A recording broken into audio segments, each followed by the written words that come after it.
ประกาศเด้อนายจ้างทั้งหลายผู้ใดมีลูกจ้างเป็นชาวเขมรน่ะส่งเขากลับประเทศด่วนพี่น้องเอ๋ยเพราะว่าเขาจะอยู่ประเทศไทยได้วันสุดท้ายในวันที่13กุมภาพันธ์2569เท่านั้นไม่มีการต่ออายุการทำงานส่งกลับหมดนะใครจะกลับตอนนี้ก็ให้เขากลับไปเลยแต่ว่าอยู่ได้วันสุดท้าย13กุมภาพันธ์69คุณจะต้องส่งกลับหมดเลยบรรดานายจ้างทั้งหลายทั้งตัวเขมรเองรู้ตัวแล้วให้กลับด่วนเลยอย่าสุยูเถาะพอซุ่มเฮาลบกันอยู่ตอนนี้เฮาบ่ถือกันอยู่สองประเทศนะความจริงกาเห็นใจอยู่ดอกผู้มาเหตุการณ์เหตุงานอันพนักงานเขมรหลายคนเขาก็ฮักประเทศไทยอยู่พี่น้องเอ๋ยเขาก็บ่อยากกลับไปปันใดดอกลังเทียกลับไปก็อุ้ยผู้ชายนี่ถือถัดมาลบดิพี่น้องเอ๋ยอายุเป็นเบาแน่กลางคนแน่ก็ถือคัดเกณฑ์มาลบเบิดพี่น้องเอ๋ยลังเทียไปลบแล้วก็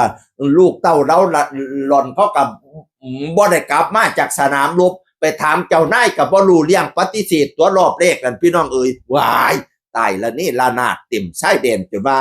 ขึ้นอืดจนว่าเหม็นว่าสั่นตัวจนว่าประเทศไทยเลยลอกเรียกร้องไปมาเก็บศพเก็บคาบแน่โอ้ยบ่สมเกียรติสมศักดิ์ศรีเนาะเฮ้ย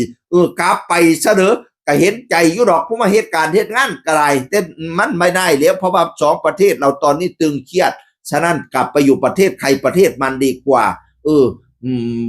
เอาไว้คราวหน้าค่อยว่ากันใหม่พี่น้องเอ๋ยเห็นบอซุ่มเป็นทหารเนี่ยขอยเห็นโพสของอาร์มี่เขาเจ้ามาโพสเด้ทหารกัมพูชาอายุ17ปีโพสรูปนอนอยู่โอ้ยเนาะเฮ้ยแล้วก็โพสเด้โพสว่าเมื่อไหร่สงครามจะจบผมเหนื่อยผมไม่ไหวแล้วว่าซั่นอายุ17ปีถึงก็ได้มาลบพี่น้อง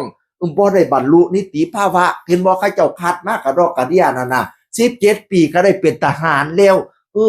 แล้วบัดนี้นี่ได้ฝึกได้อีหยังบ่แม่นเอามาจับปืนยิงเอาโลดติโอ้ยผมเหนื่อยแล้วผมไม่ไหวแล้วว่าซั่นมาน่ะเห็นใจอยู่ดิทั้งเที่ยก็เห็นใจอยู่ดิมันเป็นน้ำผู้ใดล่ะเฮ็ดให้ลบนั่นน่ะมันเป็นผู้ใดล่ะเฮ็ดให้มีสงครามนั่นน่ะมุตุบ่ได้อยากได้สงครามดิเห็นบ่มุตุได้พากันมาอยู่ศูนย์อพยพนั่นน่ะผู้อันไทบ้านอยู่ศูนย์อพยพนี่เขาก็อยากให้เลิกให้แล้วเด้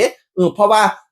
เขาต้องดูแลเฮียนซ่านบัญชองดูแลธุรกิจอีหยังอยู่เฮียนอยู่ซ่านเขาเป็นหนี้ต้องส่งธนาคารอะไรบ่ได้ทำมาหากินยากคักลำบากคักทั้งสองฝากฟังปานใดสิแล้วหูสงครามนี่ก็ได้ในความคิดข่อยว่าโอ้ยเนาะลักษณะนี่คำมันปั่นชัดเจนได้ดิสิดีดิคันปั่นได้บ่ชัดเจนนี่มันจะเป็นสงครามระเบิดเวลาแม้นว่าสงบวันนี้ไม่รู้ว่าเส้นลูกเส้นหลานเฮาสิลูกขึ้นมาผิดกันไหมอีกบ่ถ้าลักษณะมันบ่ชัดเจนนะคันตกลงชัดเจนแล้วถึงพุ่นละเชือกกำแพงเมียงจีนเฮ็ดแม่นโลด อย่ามันได้ผิดกันอีกบัดนี้เนี่ยนั่นละเป็นกำลังใจให้เด้อนั่นละบ่อยากให้มีหรอกสงครามก็ได้คันสงบได้เป็นดีปักเขตให้ชัดเจนได้เป็นดีแยกไปเลยเขมรสิไปทางใดไปเลยเสียงอื่นคนเก่าเว้าสู่ฟังสวัสดีครับสวัสดีครับ